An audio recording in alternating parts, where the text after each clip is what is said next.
Halo, selamat datang di XTZ Film. Hari ini saya akan menceritakan alur cerita dari sebuah film aksi thriller asal Jepang berjudul Battle Royale. Film ini mengandung banyak adegan kekerasan dan spoiler, jadi watch out and take care. Sistem ketenagakerjaan Jepang, bersama dengan pemerintahnya, telah runtuh. Para pelajar tidak lagi melihat manfaat dari bersekolah dan mendapatkan gelar, sehingga jumlah siswa yang putus sekolah meningkat drastis. Sebagian besar dari mereka yang putus sekolah terjerumus ke dalam berbagai aktivitas kriminal.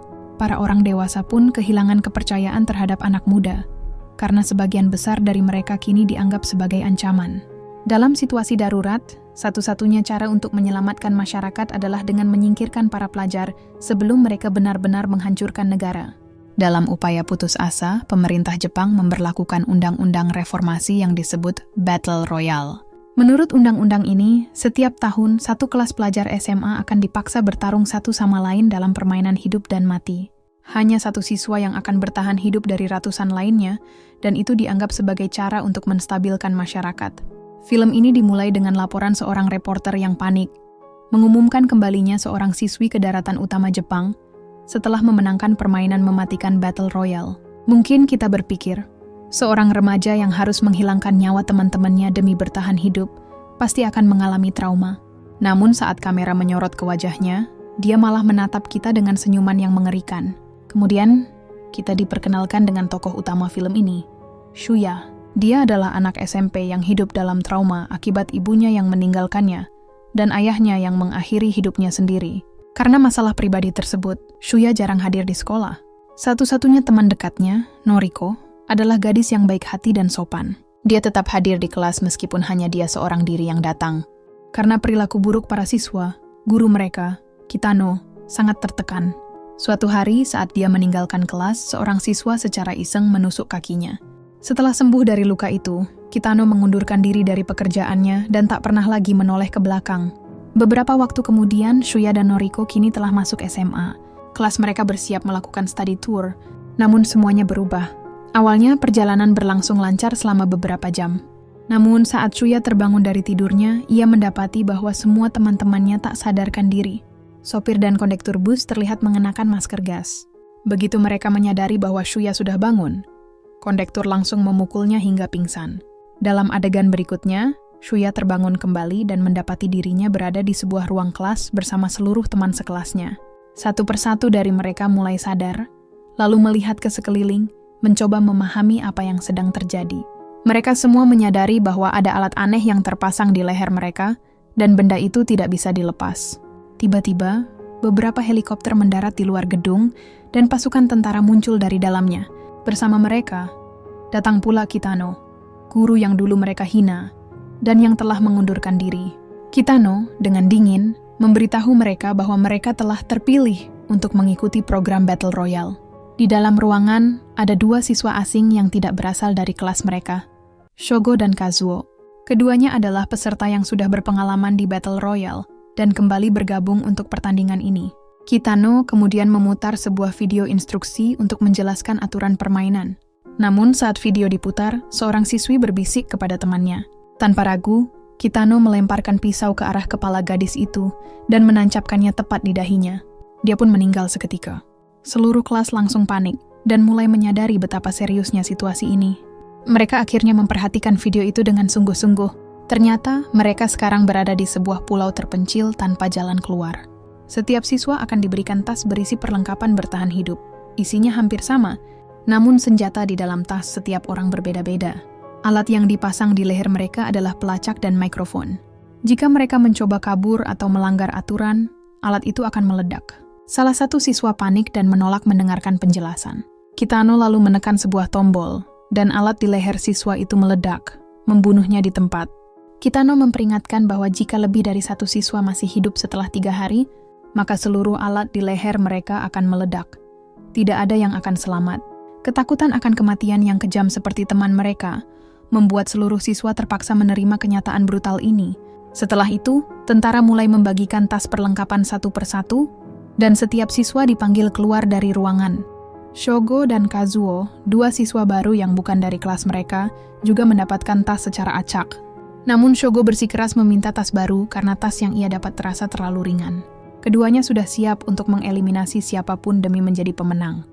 Karena mereka sebelumnya juga pernah menghilangkan nyawa orang terdekat mereka. Sementara itu, Shuya akhirnya mulai menyesuaikan diri dengan situasi brutal ini dan segera berlari keluar dengan tasnya. Tiba-tiba, salah satu teman sekelasnya yang telah lebih dulu keluar dari gedung muncul dari balik pepohonan. Saat gadis itu semakin mendekat, Shuya melihat ada anak panah menancap di lehernya. Jelas bahwa permainan mematikan ini sudah benar-benar dimulai. Para siswa telah mulai saling melenyapkan. Noriko juga keluar menyusul Shuya. Namun, sebelum mereka sempat memutuskan langkah selanjutnya, seorang siswa laki-laki menyerang mereka dengan panah silang. Mereka berlari menyelamatkan diri, sementara si penyerang justru terlibat pertarungan dengan siswa lainnya. Shuya dan Noriko kemudian berlindung di sebuah gua. Di sana Shuya memeriksa lengan Noriko yang sebelumnya terluka. Sayangnya isi tas mereka sangat tidak berguna. Hanya ada penutup panci dan teropong. Di tempat lain, sekelompok siswa mengepung Kazuo dan mencoba mengintimidasinya. Mereka menganggap karena Kazuo bukan dari kelas mereka, maka dialah yang harus dilenyapkan terlebih dahulu. Namun seorang siswa membuat kesalahan fatal dengan mencoba menyerangnya menggunakan pistol. Dalam hitungan detik, Kazuo merebut senjata itu dan membantai seluruh kelompok dengan mudah tanpa menunjukkan emosi. Dia kemudian mengambil senjata mereka dan melanjutkan perburuan. Tekanan dari permainan ini membuat banyak siswa kehilangan akal sehat. Beberapa dari mereka memilih mengakhiri hidup sendiri karena tidak sanggup menghadapi kenyataan. Lalu kita diperkenalkan pada seorang siswi bernama Mitsuko. Berbeda dari yang lain, situasi ini justru membuatnya menjadi pembunuh berdarah dingin. Ia bahkan membunuh teman sendiri tanpa sedikit pun rasa bersalah. Keesokan paginya, Shuya dan Noriko bertemu dengan seorang temannya yang membawa kapak. Tanpa peringatan, temannya itu langsung menyerang mereka. Shuya menyuruh Noriko melarikan diri dan mencoba bertahan sendiri. Penutup panci yang ia bawa ternyata berguna untuk menangkis serangan kapak. Namun keduanya akhirnya terguling dan jatuh dari bukit. Dalam kekacauan itu, si penyerang secara tidak sengaja mengenai kepalanya sendiri dengan kapak. Shuya hanya bisa menatapnya dengan sedih, meskipun ia tahu itu adalah bentuk pertahanan diri. Setelah itu, Shuya dan Noriko kembali melarikan diri. Namun kali ini, mereka dihadang oleh seorang siswa yang ketakutan dan membawa pistol. Anak itu dengan gugup meminta Shuya dan Noriko untuk tidak bergerak. Dia terlalu takut untuk benar-benar menarik pelatuk. Melihat kesempatan, Shogo langsung menembaknya hingga tewas dan mengambil senjatanya. Ia menyadari bahwa Shuya dan Noriko tidak berniat membahayakan siapapun. Akhirnya dia pun membawa mereka ke rumah sakit untuk perlindungan yang lebih aman. Tak lama, mereka melihat dua gadis yang sedang berteriak-teriak, mencoba mengumpulkan orang untuk bekerja sama dan mencari solusi. Shuya ingin menolong, tapi Shogo menahannya. Dia tahu teriakan itu bisa menarik perhatian orang lain. Dan dia terbukti benar saat Kazuo tiba-tiba muncul dan menembaki para gadis itu tanpa ampun. Dia bahkan memasukkan trompet ke mulut salah satu gadis sebelum menembak peluru terakhir. Hal itu pun membuat suara kematian mereka terdengar ke seluruh penjuru pulau. Sinyal bahwa Kazuo sedang berburu, dan semua orang harus menjauh darinya. Sementara itu, Mitsuko memasuki sebuah gudang kecil untuk beristirahat, tapi dia menemukan seorang gadis lain di dalamnya. Gadis itu langsung mengarahkan senjata ke Mitsuko. Dia tahu betul siapa yang sedang dia hadapi. Mitsuko pura-pura ketakutan dan memohon untuk dibiarkan hidup. Tapi begitu lawannya lengah, Mitsuko menyetrumnya diam-diam, lalu menembaknya tanpa ragu, darah dingin, dan tanpa penyesalan sedikit pun. Di sisi lain pulau, sekelompok siswa laki-laki sedang memperbaiki sebuah laptop. Mereka merancang rencana untuk meretas sistem pelacak di kalung dan kabur dari pulau ini. Di malam hari, Shogo, Shuya, dan Noriko beristirahat di gudang kecil. Di sana Shogo mengungkapkan masa lalunya, bahwa ini bukan kali pertama dia bermain Battle Royale. Dulu dia dan temannya berhasil bertahan hingga akhir, tapi hanya satu yang bisa selamat. Temannya berpura-pura berkhianat dan menembak kaki Shogo, memaksanya untuk membalas demi bertahan hidup. Shogo melakukannya, tapi sejak hari itu, dia hidup dalam rasa bersalah dan dendam. Karena temannya mengorbankan diri demi dia, kini ia bertekad ikut lagi. Bukan untuk menang, tapi untuk menghancurkan sistem ini. Tiba-tiba suara tembakan terdengar dari luar. Kazuo sedang memburu seorang siswa yang mengenakan rompi anti peluru. Karena senjata tidak mempan, Kazuo mengeluarkan pedangnya dan menghabisi pria itu dengan cara yang brutal, mengambil kepalanya tanpa ampun. Saat mendengar suara dari gudang tempat ketiganya bersembunyi, Kazuo memasukkan granat ke dalam mulut kepala korban dan melemparkannya ke dalam ruangan. Untungnya, Shuya dan yang lain berhasil keluar beberapa detik sebelum ledakan terjadi. Shuya berusaha mengalihkan perhatian Kazuo, tapi malah terpojok. Saat Kazuo kehabisan peluru, Shuya memanfaatkan momen itu untuk melarikan diri. Dia melompat ke air tepat sebelum serangan berikutnya datang. Keesokan paginya, Shuya terbangun di sebuah mercusuar. Ia sedang dirawat oleh seorang gadis bernama Utsumi. Utsumi dan teman-temannya meminta Shuya untuk tinggal bersama mereka. Mereka berharap bisa berkumpul kembali dengan teman-teman lainnya dan mencari jalan keluar bersama. Menurut mereka, bertahan hidup akan lebih mudah jika bersama-sama. Namun salah satu dari gadis-gadis itu menyimpan dendam. Ia adalah sahabat dari siswa yang tewas kemarin akibat perkelahian dengan Shuya. Dengan niat membalas dendam, ia diam-diam meracuni makanan yang akan diberikan pada Shuya. Sayangnya, rencananya meleset.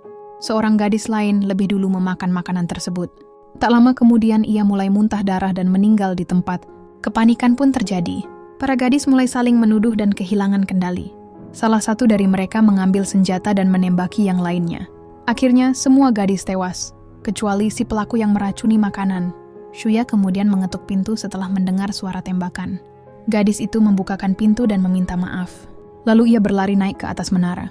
Shuya masuk ke dalam dan terkejut melihat semua teman barunya sudah tewas. Ia langsung mengejar gadis tersebut. Namun sesampainya di atas, ia mendapati gadis itu telah mengakhiri hidupnya sendiri. Sementara itu Noriko bermimpi. Dalam mimpinya ia berbincang secara pribadi dengan Kitano, guru mereka. Noriko menyampaikan bahwa ia selalu menghormati Kitano. Tidak seperti murid-murid lainnya, ia juga merasa kasihan karena Kitano tidak pernah dihargai. Di sisi lain, Kitano menerima telepon dari keluarganya. Namun mereka sama sekali tak peduli padanya. Putrinya bahkan menelepon hanya untuk menghina dan langsung menutup telepon. Kitano selalu hidup dalam kesepian dan penolakan. Itulah salah satu alasan mengapa ia bersedia ikut dalam program Battle Royale. Sementara itu, Shuya yang terluka parah tetap berusaha mencari Noriko dan Shogo. Noriko yang berjalan sendiri di hutan bertemu dengan Mitsuko. Mitsuko mengejeknya karena dianggap lemah dan selalu berlindung di balik laki-laki. Ia hampir menyerang Noriko, namun mundur saat melihat Kitano datang. Tidak lama Shuya tiba namun langsung pingsan karena lukanya. Kitano menghampiri Noriko dan memberikan payungnya. Ia pergi tanpa mengucapkan sepatah kata pun. Kitano bersikap lembut pada Noriko karena dia adalah satu-satunya murid yang ia sayangi. Di saat yang sama, Mitsuko tiba di sebuah gudang. Di sana, seorang gadis sedang menangis di samping jenazah sahabatnya. Dia membunuh gadis itu, tetapi diserang oleh Kazuo beberapa detik kemudian. Saat Kazuo mengira dia sudah mati, dia menyetrumnya dan menyerang balik dengan sabit. Namun, Kazuo yang sudah memakai rompi anti peluru tidak mati karena serangan tersebut. Sebaliknya, dia mendorong Mitsuko dan akhirnya menembaknya hingga tewas. Di adegan berikutnya, Shogo, Shuya, dan Noriko sedang menuju gudang tempat para peretas bersembunyi. Peretas itu masih berusaha mengendalikan alat pelacak di kalung mereka, sementara yang lain menyiapkan bahan peledak dari barang-barang yang mereka temukan di pulau. Mereka berencana membunuh militer dan Kitano, karena itu satu-satunya cara untuk kabur. Setelah bekerja keras, si peretas akhirnya berhasil menembus sistem dan menonaktifkan pelacak dari semua kalung. Kelompok itu lalu memuat kendaraan dengan bahan peledak. Namun sebelum mereka sempat bergerak, Kazuo datang dan menyerang mereka semua. Dalam upaya putus asa untuk membunuh Kazuo, salah satu dari mereka menyalakan bahan peledak dan mati dalam ledakan tersebut. Ketiganya berlari keluar dan menemukan jasad teman-teman terakhir mereka. Kazuo masih hidup, tetapi kehilangan penglihatan di kedua matanya karena ledakan. Dia menembak secara acak, tapi sempat mengenai bahu Shogo. Meski terluka, Shogo tetap menyerang Kazuo hingga akhirnya membunuhnya. Setelah itu, ketiganya pergi ke tepi pantai. Shogo mengungkapkan bahwa dia selama ini hanya pura-pura berteman, karena dia ingin mereka juga berpura-pura menjadi temannya. Sekarang karena hanya mereka bertiga yang tersisa, membunuh mereka akan memberinya kemenangan. Setelah mengatakan itu, dia menembaki Shuya dan Noriko dan memenangkan permainan. Kitano mendengar suara tembakan dan menyatakan permainan telah berakhir. Para tentara segera kembali ke markas dan meninggalkan Kitano sendirian di pulau itu. Keesokan paginya, Shogo menemukan Kitano sedang berolahraga. Mereka masuk ke dalam gedung, dan Kitano menyadari bahwa kalung Shogo sudah tidak aktif. Shuya dan Noriko tiba-tiba masuk sambil mengarahkan senjata ke Kitano dan menunjukkan bahwa mereka masih hidup. Namun secara mengejutkan, Kitano tampaknya sudah tahu itu. Dia menunjukkan sebuah lukisan yang dia buat tentang pertarungan itu. Dalam lukisan tersebut, Noriko adalah satu-satunya yang selamat, karena dia adalah murid favorit Kitano. Kitano mengangkat pistol ke arah mereka, tapi sebelum sempat menembak, dia ditembak mati. Saat sekarat, Kitano mengungkapkan bahwa pistolnya palsu dan dia memang tidak ingin hidup lagi. Setelah itu, para penyintas menaiki perahu untuk kembali ke Jepang daratan. Namun, karena Shogo kehilangan banyak darah, dia meninggal di perjalanan. Dalam adegan terakhir, Kitano terlihat sudah tewas. Dan Shuya serta Noriko terlihat berjalan menyusuri kota, bertekad untuk menjalani hidup yang bahagia.